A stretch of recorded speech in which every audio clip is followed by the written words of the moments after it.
Hi, everybody. This is Joan Tabachnik, and I am the director of New York Press, and I want to welcome you to today's webinar. I'm very excited excuse me, about the topic here. I'm going to take a moment to talk a little bit about New York Press before I turn this over to Dr. Phil Rich. And just want to say that, that New York Press, for those who may not know about us, the purpose of our work is to share the cutting-edge research and the best practices emerging in our fields.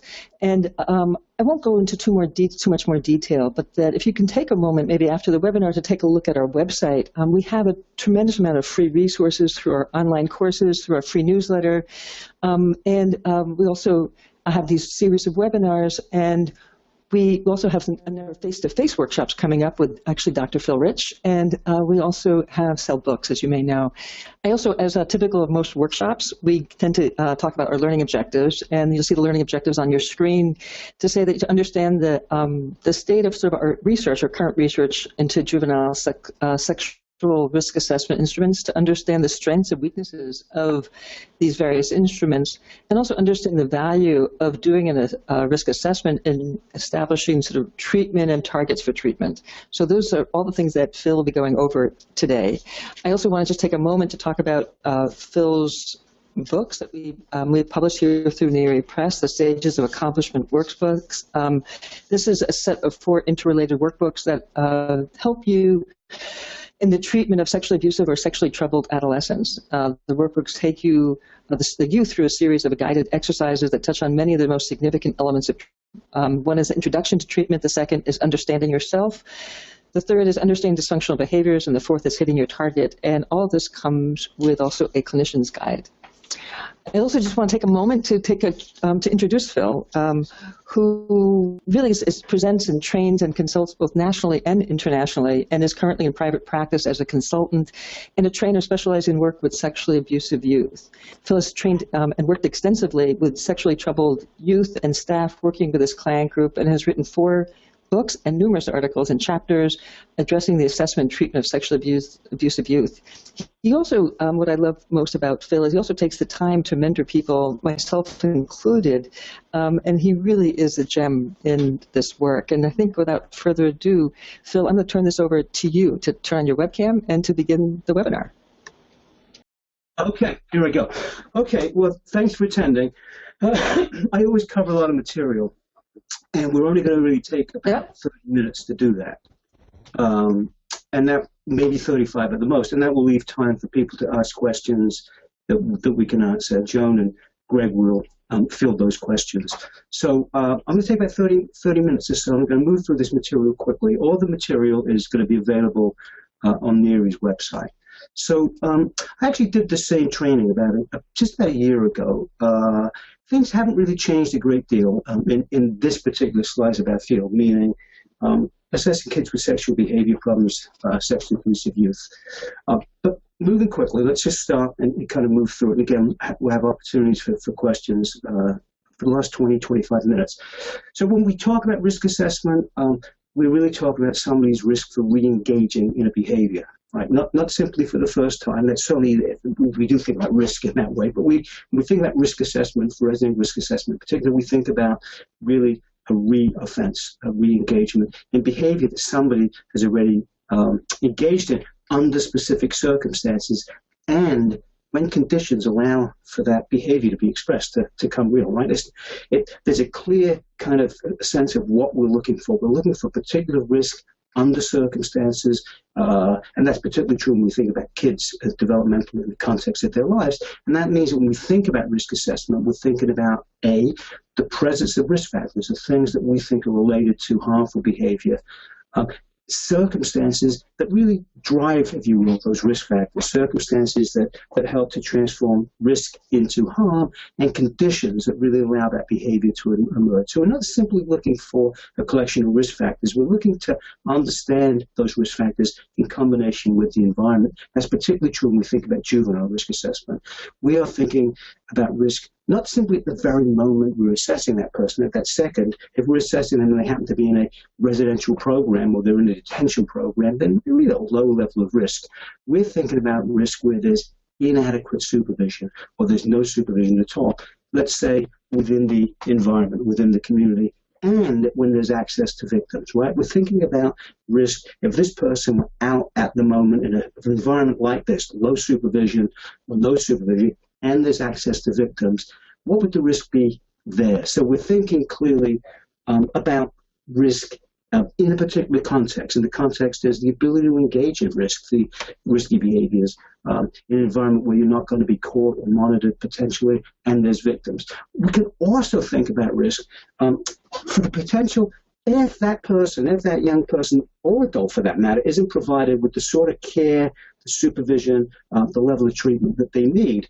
So we're really talking about risk if things remain unchanged. And even then, an assessment of high risk, we'll come back and talk about that a little bit as we go through the next 30 minutes or so. An assessment of high risk doesn't necessarily mean that that young person is going to reoffend.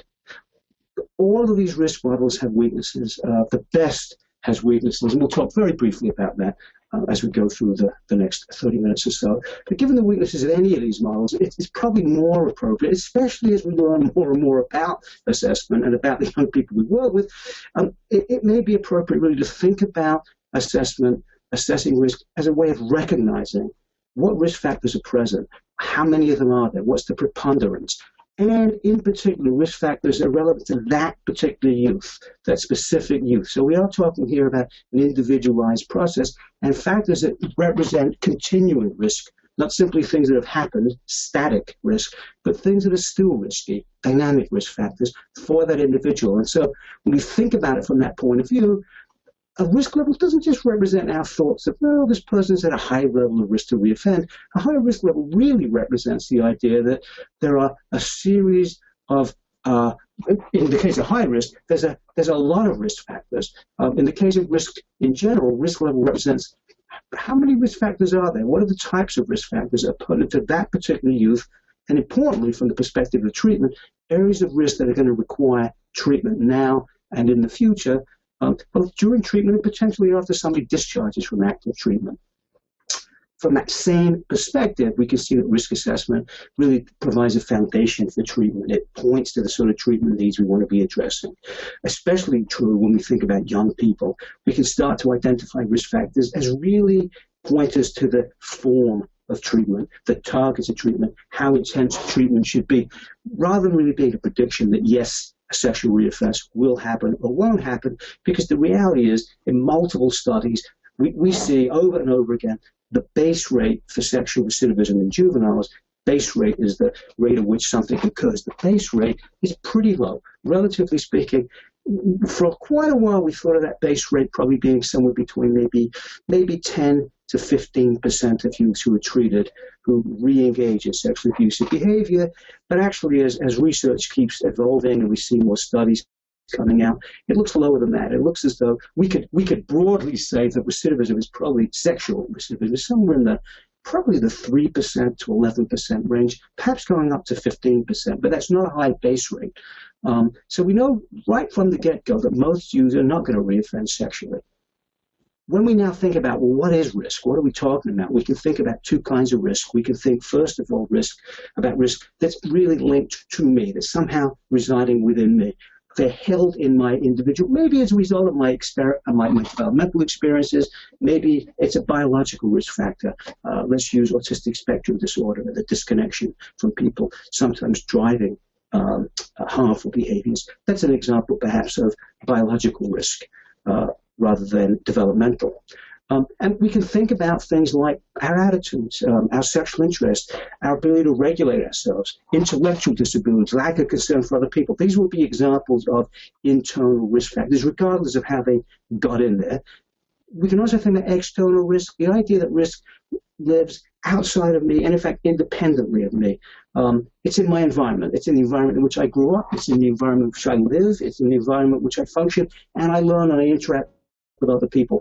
And examples of these kind of external risk factors would be social attitudes and social messages, family stability, family interactions, family instability, family chaos, exposure to domestic violence, general violence, criminality, economic hardship, etc., antisocial peer groups. Even if the individual doesn't necessarily connect directly with other individuals, because perhaps, like lots of the kids we work with, they don't have strong social skills in terms of making friendships. That's not true, of course, in many cases, but generally that's often true. But they still have a peer group that they relate to. So those are examples of external risk factors, and in some significant way, particularly when we think about clinical risk, which is what we're going to be talking about, we think about the combination of risk factors that are both internalized and in the external environment. Risk factors, what do we mean? It's anything that really flags the potential or the probability of potential or somehow increases the probability that someone's going to suffer harm. Risk factors don't necessarily cause harm, but they certainly increase the probability of harm. If I'm drunk, I may be fine. I don't drink, by the way. I may be fine, but it certainly increases the potential I'm going to fall down the stairs. So the risk factor itself is not necessarily causative, but it increases probability, and it combines with other risk factors to ultimately create situations that a risk factor, a single risk factor on its own, may not have any capacity for, even strong risk factors. So risk factors combine, interact with, amplify other risk factors to create a much larger, more powerful set of risk factors. Static risk factors, I touched on it very briefly. These are historical experiences, behaviors, or other things like age, which are immutable to change, right? They can't change, they've occurred, there's nothing we can do about it in treatment. It's important, but they're immutable to any kind of change, and static factors should remain fixed unless there's new information. So once we've learned something, it's always going to be the case. We want to be aware of these risk factors that existed. Dynamic risk factors, on the other hand, are these risk factors associated with my daily life, my beliefs, my attitudes, my actions, my emotional control, my family relationships. And we generally direct treatment towards dynamic risk factors because they're dynamic, even though they may be very difficult to change, they are amenable to change, and they do, in fact, change over time. The important characteristic is reduction in dynamic risk factors are associated with reductions in recidivism. These are the targets of treatment programs. Some of you will be aware of actuarial risk assessment, excuse me. I'll just go through it really briefly. It's always based upon a statistical analysis of static risk factors, things that have happened, and a statistical projection of what might happen in the future. So if you happen to be 16 and a half or 17 and you're driving a car for the first time, from an actuarial perspective, where you're being compared to a group of individuals with a particular probability, you're going to be in a high risk range no matter who you are as an individual. The model doesn't pay much relationship to who you are or the relationship between you and external variables. It just looks at these internal risk factors that belong to you, your age in this particular case. It doesn't take into account any kind of environmental factors that might either contribute to risk or produce risk or even lower risk. In assessing risk, it pays attention only to attributes directly related to the individual, and it sees those things as unchanging, static things from which we can statistically predict future behavior. Statistically, doesn't mean it's going to happen, but we're talking here about statistical probabilities. It's unable to give any meaning to the behavior. It's unable to help you understand the individual. It's unable to really help interpret anything about the behavior or the individual. Clinical risk assessment, which is largely what we're going to be talking about, and what we typically practice, we can think of that as one in which we base our estimates of risk on our clinical judgments and observations rather than an analysis of statistical risk factors. It's based on our understanding about the person that we're evaluating, and risk factors that we find within that individual and also in his or her, typically in sexual risk assessment, his, but her as well, environment.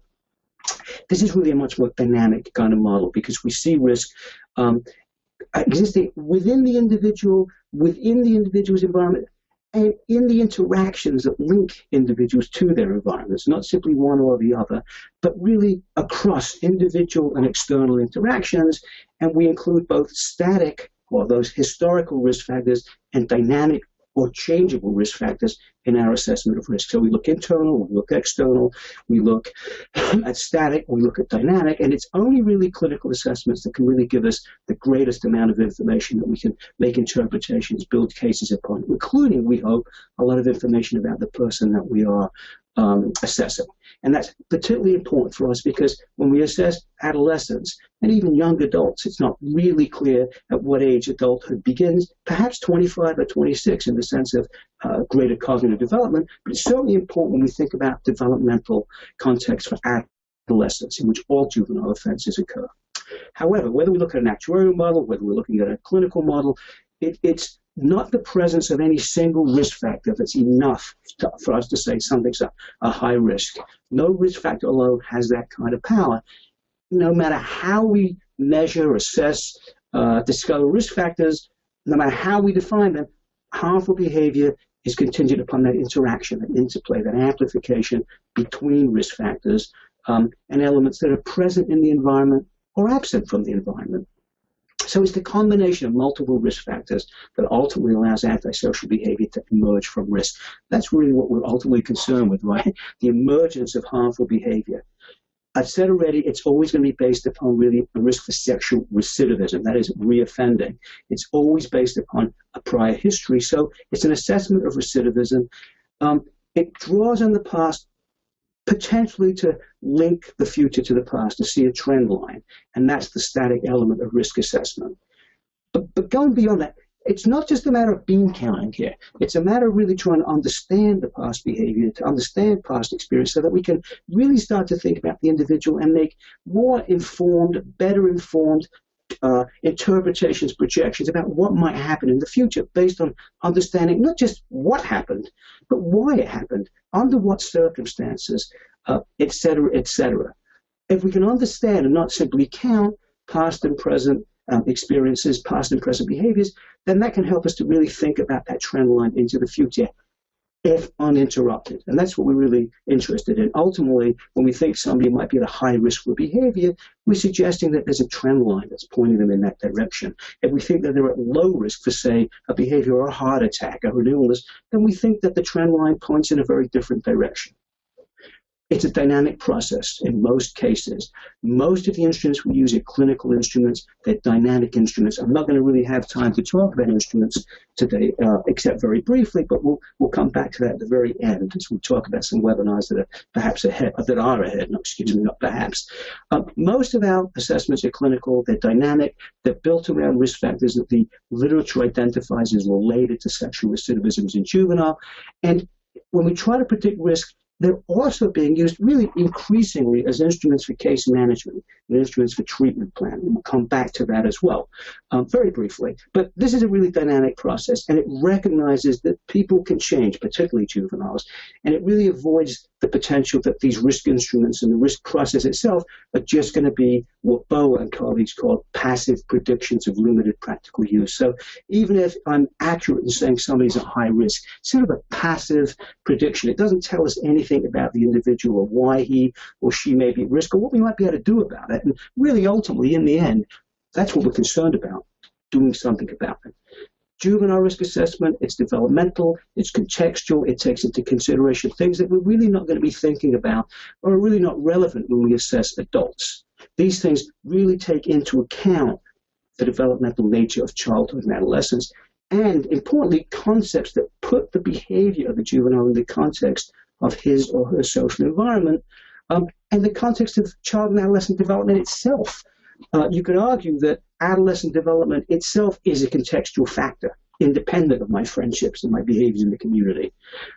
In this case, factors in my context, my social context, play a much more important role than they would if we were assessing, say, adult offenders. We look at peer groups, we look at family dynamics, we think about pro-social activities, community factors in general more carefully when we do juvenile risk assessment.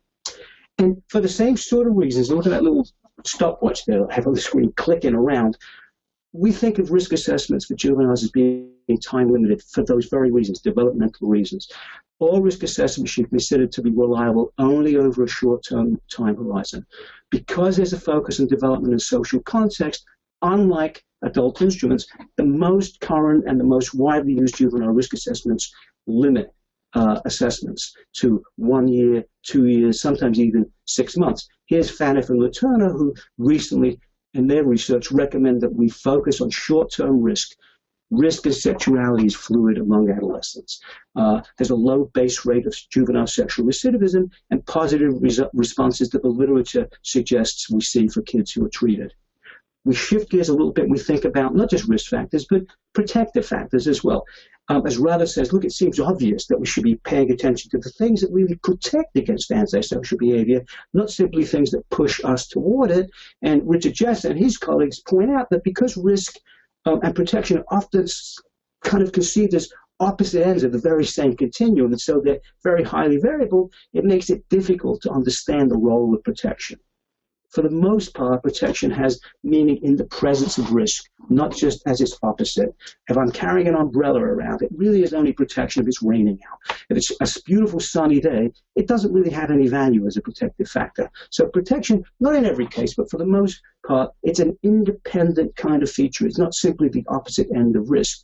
And for that reason, unfortunately, it's hard to fully estimate what is the role of assessment of protective factors when we assess risk, even though we really need to be doing that and not simply assessing risk alone. Actuarial model, it focuses strictly on risk, and particularly static risk, because that's how it's designed, whereas the clinical model recognizes interactions all over the place, individual, external, dynamic, static, and also it recognizes that there's an interaction between risk factors and risk factors, protective factors and protective factors, and importantly, between risk factors and protective factors, those things that limit transformation of risk into harm. Protective factors, again, conceptualized in relation to risk factors, anything that decrease or buffer against the potentially harmful effect. And we can find those things existing within the individual, within the environment. Putting this all together, going beyond the use of simply an instrument, we recognize that when we use instruments alone, it's really just a screening, a quick screening. We really, if we want to have a more complex, a more comprehensive, a more meaningful assessment, then it's got to be built within a much larger comprehensive assessment, which is really aimed at trying to understand and estimate the potential for a potential reoffense based on understanding the juvenile's previous behavior, of course, circumstances in context, and also what are the current risk factors, what are the current protective factors that either contribute to risk or buffer against risk. Purpose, well, the goal is estimating risk, but it gives us a way to formulate the case, the circumstances of the actual behavior, the history, the development of the behavior, and the prognosis of things don't change, as well as being able to make well-informed recommendations for treatment and case management. And it gives us the maximum amount of information to draw upon when we really make decisions about what might be needed, what might be recommended, what interventions we might use. When we think about the instruments that are available to us, and I've touched on those, even though I'm not going to be talking about those instruments today, we're talking about empirically based instruments that are most typically or increasingly typically called instruments for structured professional judgment. They're clinical instruments. They're tools that are designed, or intended to really reduce the potential for poorly conducted or poorly informed risk assessments that provide us with a structure, a definition, consistency. Some of you will know the JSOAP, the eraser, which are the two most commonly used tools, the MEGA, the JRAT, the AIM2. There's not that many of them, but there's certainly a number of them out there. These tools are all very similar. They're intended to provide structure, and they're based upon the empirical literature. The assessment, the actual assessment always uses an instrument like this, always follows a clear set of questions. That's its strength to some degree. But the use of clinical assessments also provide structure when we use an instrument such as, say, the eraser or the JSOAP. When we think about how to pick an instrument, think about these 14 criteria. And I know I'm moving through this quickly, but all this material is available to you because you'll be able to get the handout or go take another look at it on the NURI website. It should be comprehensive in depth and breadth. It should be rationally organized. It should make sense. There should be a clear explanation of its design, its purpose, and also its limitations. Clear instructions for use. It should include static and dynamic risk factors supported in the literature, and there should be a sufficient or a wide enough range of dynamic risk factors. Each risk factor should be well defined. It should cover multiple aspects of risk in multiple aspects of life or multiple life domains, There should be a clearly defined and obvious scoring system. It should allow us to add additional weight to different risk factors if we think clinically that's appropriate. It allows us to consolidate all of that data, to filter it down into a definable whole. It should yield transparent results that even if the reader disagrees, understands how we got to that place. And it should be oriented towards a specific population that it was intended for. So for instance, the JSOAP very clearly says this is for males. And finally, that instrument should allow us to reevaluate risk over time, because again, we've already said risk assessments for adolescents at least have a short shelf life, relatively speaking. Let's look at some of the research really quickly. Validation, that is to say, do these things really measure the things they're meant to measure, which is, in effect, are they accurate in predicting sexual recidivism? Unfortunately, literature is scattered. It's very inconsistent. It doesn't offer a lot of support for any of the instruments. We can say, on the whole, that they have some partial validation, but the literature is really mixed. It's inconsistent. It's sometimes contradictory. And so we can't truly say that any of our instruments are empirically validated. We might be able to say there's some partial validation. On the whole, the risk assessment literature describes instruments as failing to show consistent or universal levels of predictive validity, the ability to accurately predict future behavior. In general, it suggests that they're not empirically validated, and that raises concerns about our ability to really accurately project or predict risk based upon these instruments, or importantly, when we think about sex offender registries, for instance, or civil commitments to inform public policy, as well as general juvenile court decisions.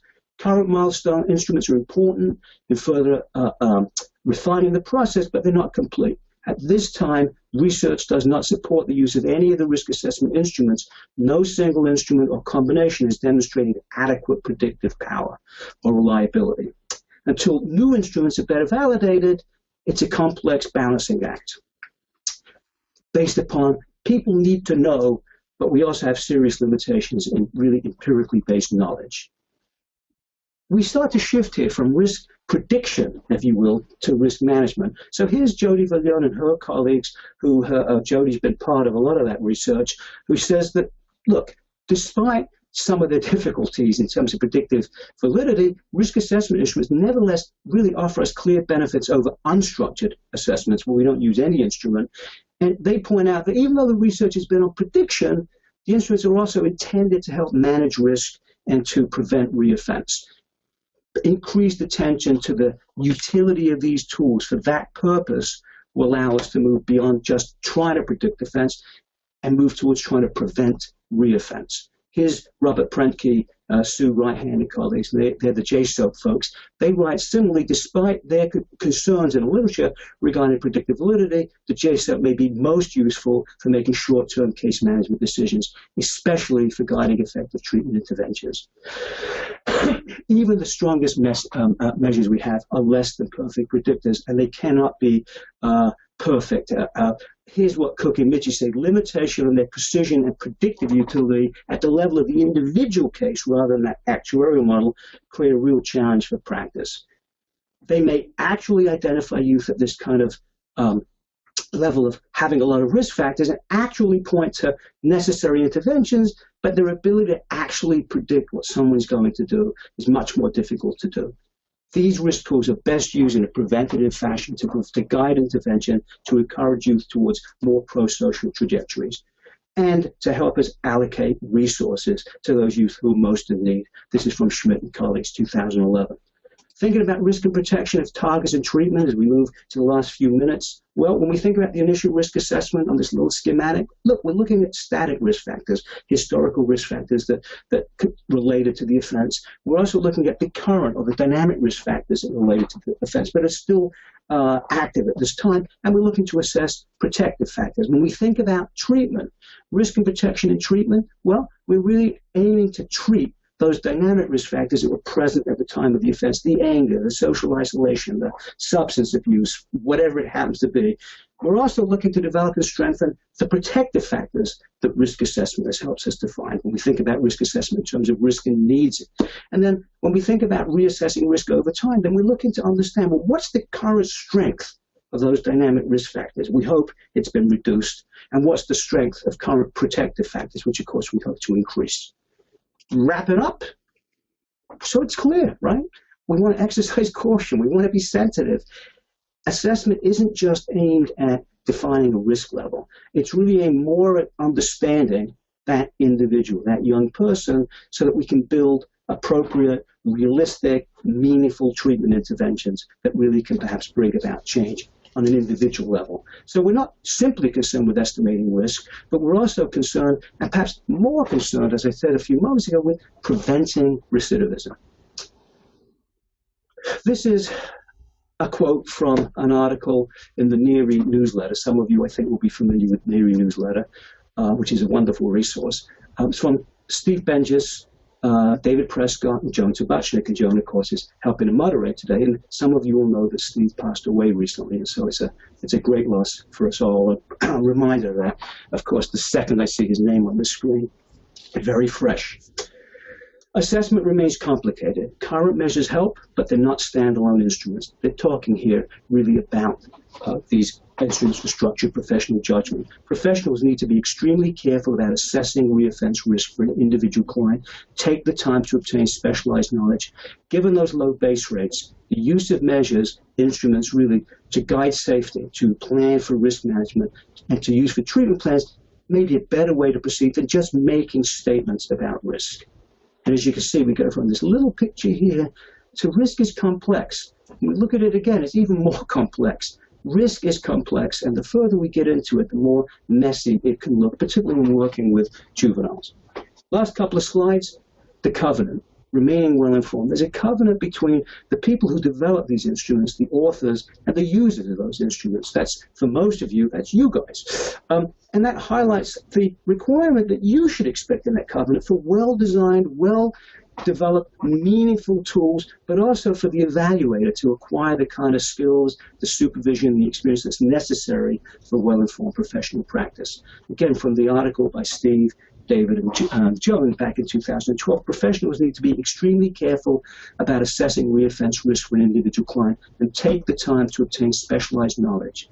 Highlighting even further the responsibility of the end user, the evaluator, the person who uses those instruments. Practitioners have obligations to always use such measures appropriately to ensure that they're trained in their administration, and most importantly, make sure that the assessment process culminates in an ideological or developmental formulation that's based around the individual's features alongside those that they share with other offenders.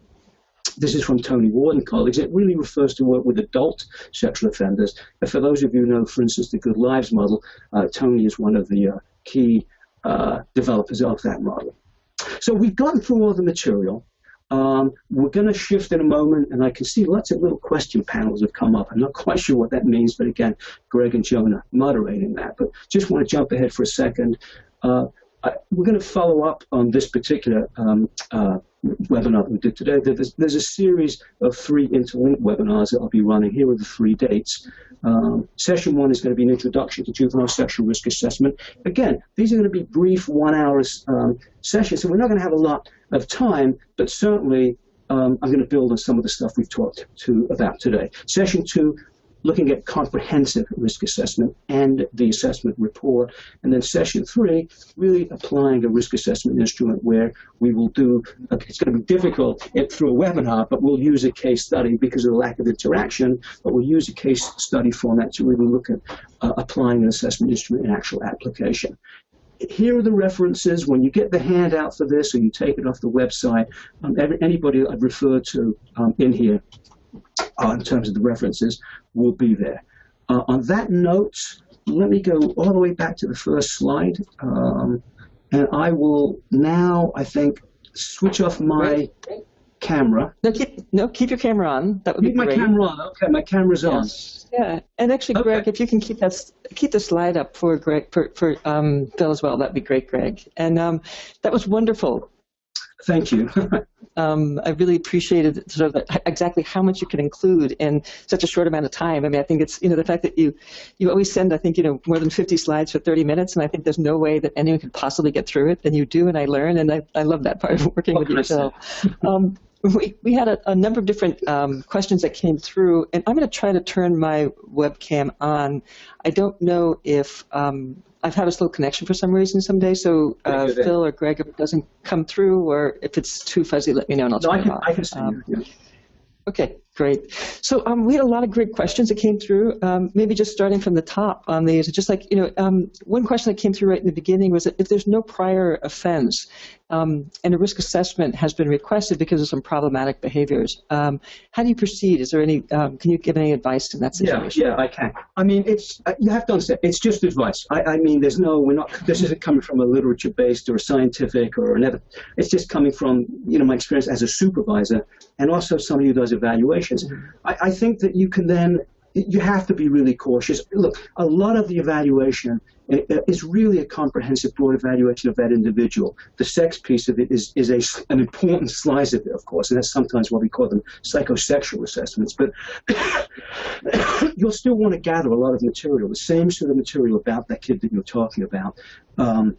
In terms of his or her history, family history, risk factors in their life in general, et cetera, their strengths as well as their vulnerabilities. But when it comes to the sexual piece, I think you're going to have to really move cautiously and really clearly identify what is it that we're really talking about here. Is it what makes this sexually troubled behavior? It's not clearly abusive. What makes this sexually troubled behavior? Should we be treating it that way, or is it something that just troubles us? But having said that, I think that you can then use, let's use the example of the eraser or the J-Rat, which is an instrument I developed many years ago. But the eraser and the J-Soap are really the two most commonly used instruments. But the eraser of those two, the J-Soap and the eraser, can be used for non-contact offenses, which means, let's say, use of child pornography, as that is an offense. I think that you may be able to use those instruments. It certainly has come up for me a number of times. And even if you can't fully use them, they still act as useful guides. And I think in the report that you wind up writing, if you use those instruments, you're going to explain why you use them, even though that's not perhaps specifically oriented toward, or why you didn't use them. And if you use them, how did you use them in order to lend a credence and support to a kind of risk where we're really not talking about recidivism, but we're talking about risk for continued sexually troubled behavior. It gets trickier and trickier if there's less confirmation. Is it an alleged sexually troubled behavior, or is it substantiated? So the thinner the case, the harder it is to do an assessment. But hopefully what I've said is useful. So, I don't know. Thank you. That's great.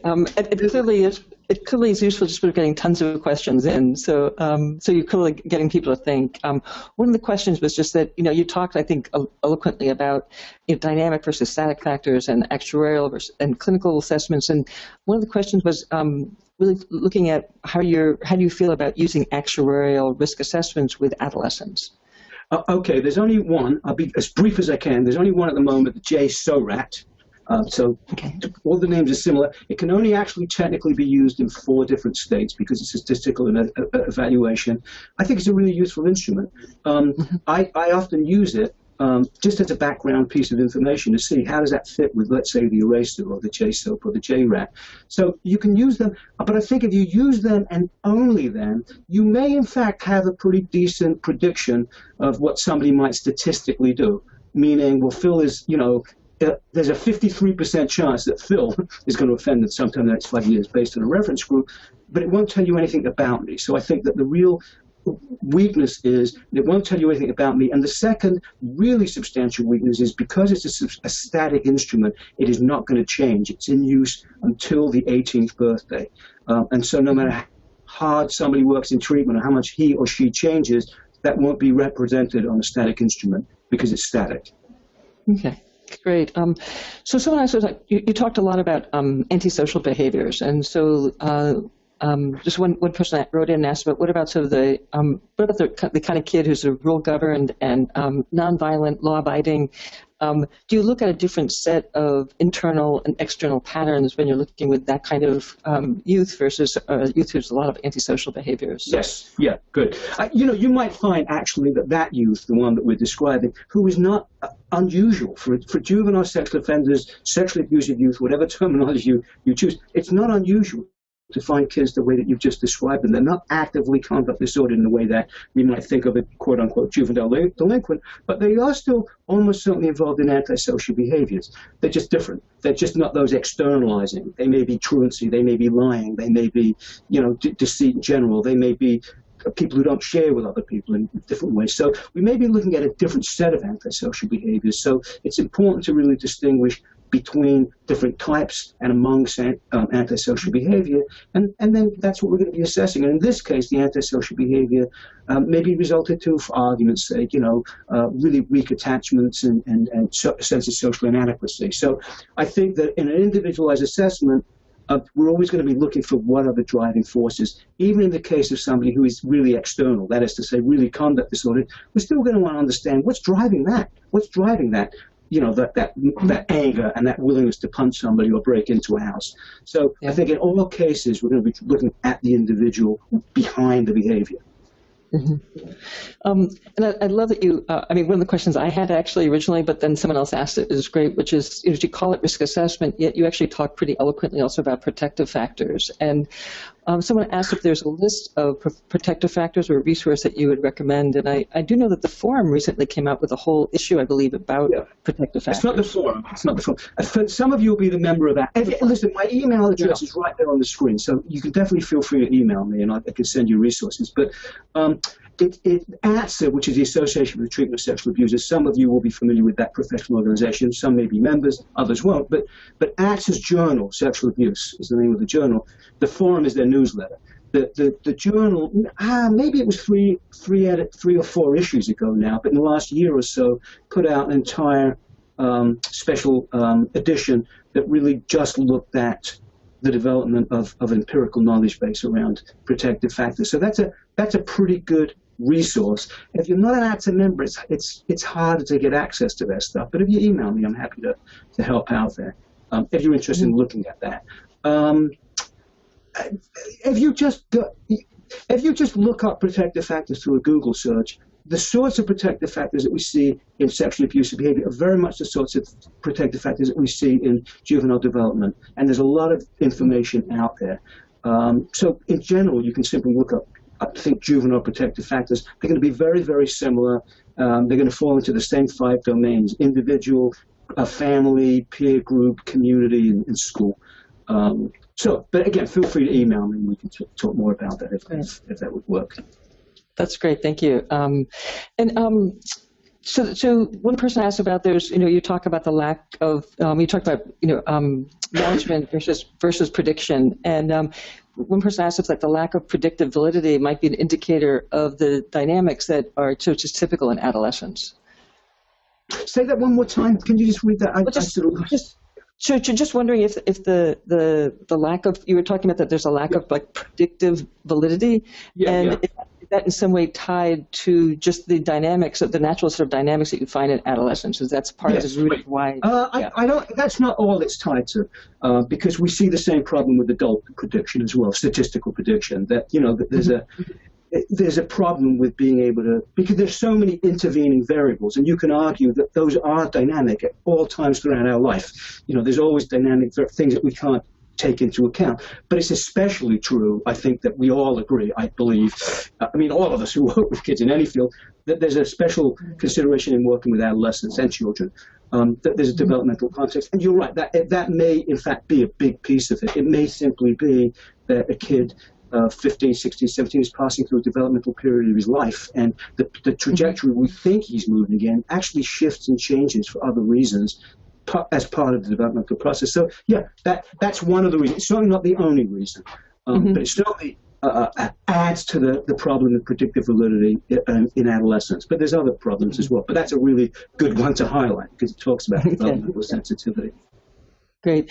Something I never thought of actually was in residential treatment, are there any ethical concerns regarding the treating clinician doing the initial assessment? And currently this particular facility uses outside agencies. It's something I had never thought about. I'm not sure. There are ethical considerations in general, but they're probably in the situation that we just heard. I think that it's less likely to be an ethical consideration. There are ethical considerations that may not be related to this. But in this particular case, being an evaluator and then being the clinician, I think that there are some logistical potentially, problematic. And one of them may be that if you're the clinician who does the evaluation, on the one hand, if you do the evaluation, you then become the clinician, you know a lot about the kid. That's a really great place to start. You've learned an awful lot through the assessment process, but it's possible that the assessment has skewed you in one direction or another. Or it's possible that you can't be as neutral and objective as you might have been had you not been both the evaluator and the clinician. I think it probably comes up much more clearly when it's time for a reevaluation.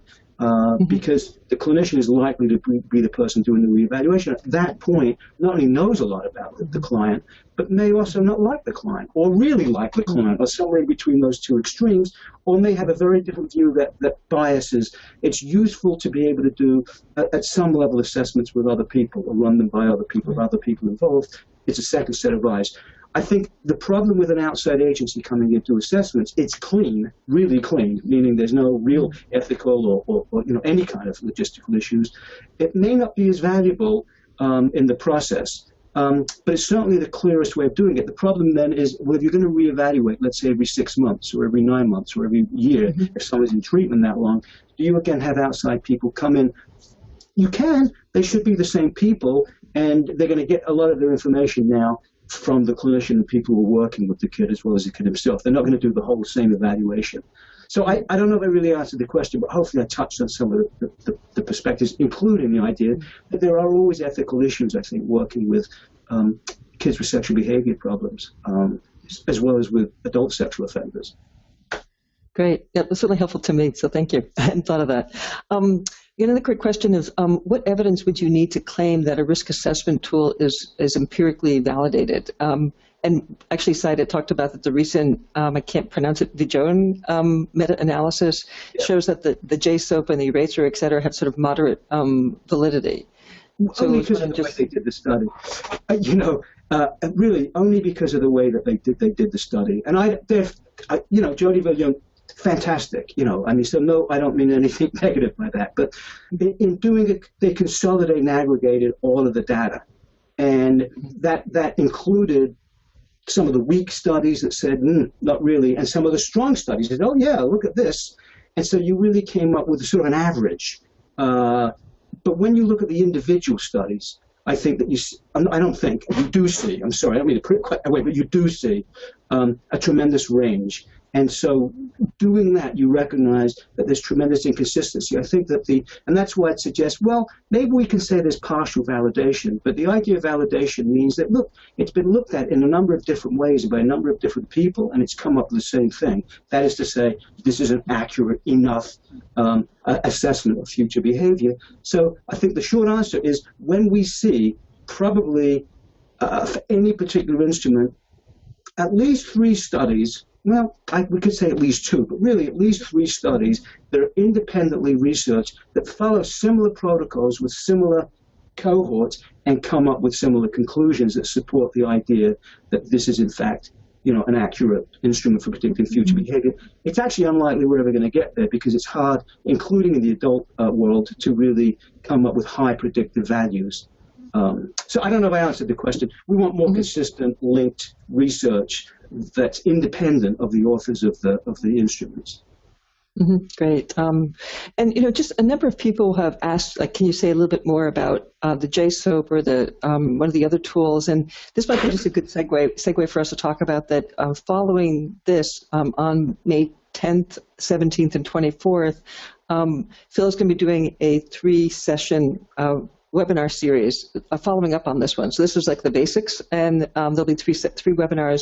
We're going to be charging, this is a test for us, a pilot test for us. We're charging $60 for those 3, and you'll be getting 3. You can also ask for 3 hours of continuing education credit. So I know some people wanted to know some more information, and I think Phil, that's probably what you'll be going over in some of those. Maybe you can say a little bit more about what you'll be going over in those. Yeah, we will look at really probably.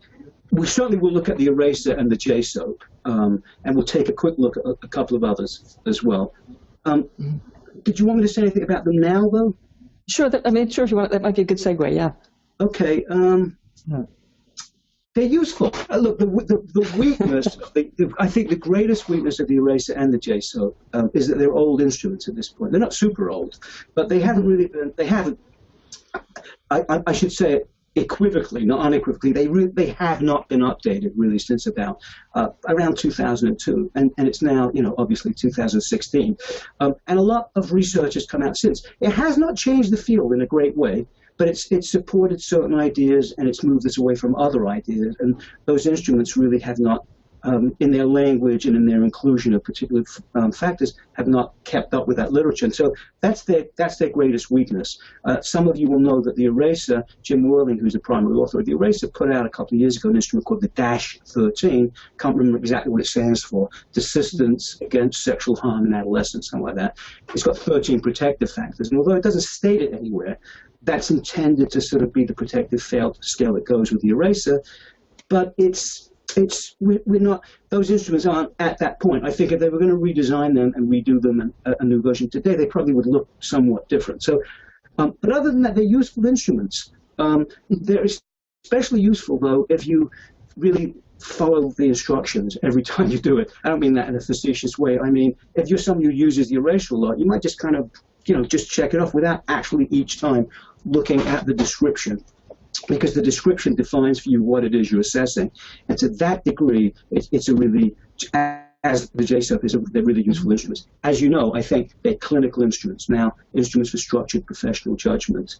And they both importantly, especially the JSOP, they both importantly say, you've got to build this into a larger assessment. This isn't the whole story, this piece of paper.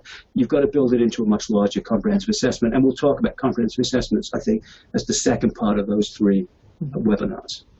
Great, and that seems like a great teaser to just say, people, if you want people want to hear more about what Phil has to say about this, you can sign up on the Neary Press website at www.nearypress.org. I think we have time for one more question here, and the question is how would you deal with judges or the court counselors who simply want a statement regarding low, medium, and high risk without sort of any of the accompanying explanations or the things that we I think in this field value so much? Yeah, wow. It's a complicated question. In court, let's just say if you're on the stand, you answer the question the way it's asked. You don't give the whole, you. By then, hopefully, you've got a sense of the attorney that's questioning you, whether you can get a few extra words in. But you're going to give potentially a black and white kind of an answer. If you can, you're going to add a little bit more to that. But outside of the actual being on the witness stand, I think that you're going to want to sort of sensitively understand, look, they're looking for something really concrete, but at the same time help them to understand risk is, particularly in adolescence, is going to really depend on the circumstances and the situation in which it occurs. And so in some situations, there's very little risk. In other situations, the risk is the greatest. But even then, it doesn't mean it's actually going to turn into harm. So I think whether you put it in a written report or it's in a conversation, that we try to inform and educate without being obnoxious whenever we can. So whenever we can, we say, look, it's difficult to give an answer in those black and white terms. Under these conditions, it seems to me there's a lot of risk factors, or there's a lot of risk factors for this kid. But you may not have that option. The judge says, for instance, just tell me. Then you're in a situation where you can either say, well, I'm not going to tell you, or we don't use risk assessment levels. There are programs around that have moved away from even using terms like high risk, low risk, medium risk. We'll see where that goes. But in that case, that creates a little bit of a different situation for the particular individual clinician or evaluator or the program. But ultimately, you're going to want to say, look, I'm not able to really answer that question the way that it's been phrased. Again, I'm not sure that helps, but I think we need to educate as we go, again, without being obnoxious about it. Yeah, well, and I think that it also speaks to the fact that we have shifted dramatically. The fact that they're even asking for that question is wonderful, and we do need to keep pushing. So they're asking that question in a more complicated, comprehensive way. Yeah. So, Greg, I don't know if you can give me back to my slides here so that I can go forward. I know that also people have asked, for your email address and say that it is on the slides themselves, so people can contact you as a follow-up. I just want to reiterate here that basically that there is a series of 3 webinars on the overview of juvenile risk assessment. So if you like this, you'll love these even more. It's with Phil, and it's on May 10th, 17th, and 24th. It'll be $60 for that series of 3 one-hour webinars, and you can sign it up on the New Way Press website. And I just put that in there, and I made a typo, so it's www.newwaypress.org. I also wanted to say,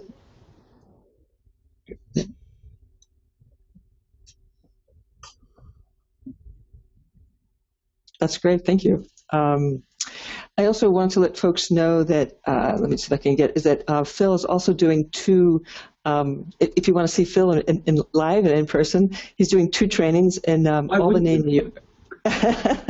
In Albany, New York. One coming up in June 6th to 10th on contemporary practices in the treatment of sexual abuse of youth. And then also if you want to hear him in person on the 17th to 19th, there's a 3 days basically on juvenile risk assessment again. For those of you who are on this webinar, that let you know that we'll automatically sign you up for the newsletter. Just let us know if you don't want that, but it's just a once-a-month newsletter that takes one key research article and puts it into something which we think is easy enough to read over a cup of coffee. You can also find the archives of all those webinars, newsletters on our website. Finally, the next webinar that we're going to be doing is on February 2nd, and this particular webinar is about promoting sex-wise parenting, supporting parents to promote sexual health and safety at home and in the community. It's presented by Dr. Janet Rosenzweig, and she has a book by the same name. She's wonderful, so if you haven't heard her speak, please come. And we want to thank all of our sponsors. We could not be doing these free webinars if we didn't have sponsors. And these are the list of our sponsors: the Center for Clinical and Forensic Services, the Crime Prevention Branch, Family Life Counseling and Psychiatric Services, Jarena and Associates, Houston Transitions to Wellness and Counseling, the Leo A. Hoffman Center, Massachusetts Department of Mental Health, the Morrison Child and Family Services, New Hope Treatment Center, St. Mary's Home for Children, the Yarrow Counseling Service, and the National Sexual Violence Resource Center. If you would like to become a sponsor, it's only $98 as an individual or $250 for an organization. You're guaranteed a seat at every webinar, even if they're sold out. You have access to CE credits, and you get 2 New Way Press books. We typically give you current applications and current perspectives, which are both worth actually a total of almost $300, so you get a fabulous deal for becoming a sponsor. So we hope you think about that, because that's how we're making these webinars work. And finally, I just want to say thank you. Thank you to Phil so much for doing this, for donating your time and you sharing your expertise with everyone. Thank you for everybody in the audience and for the really important work I think that everybody on this webinar is doing. So thank you, Phil, and look forward to hearing you on the next series. Thank you. Thanks, everybody. All right, take care. Bye-bye, everyone. And please, again, sign out so we can get your evaluations as well. All right, take care.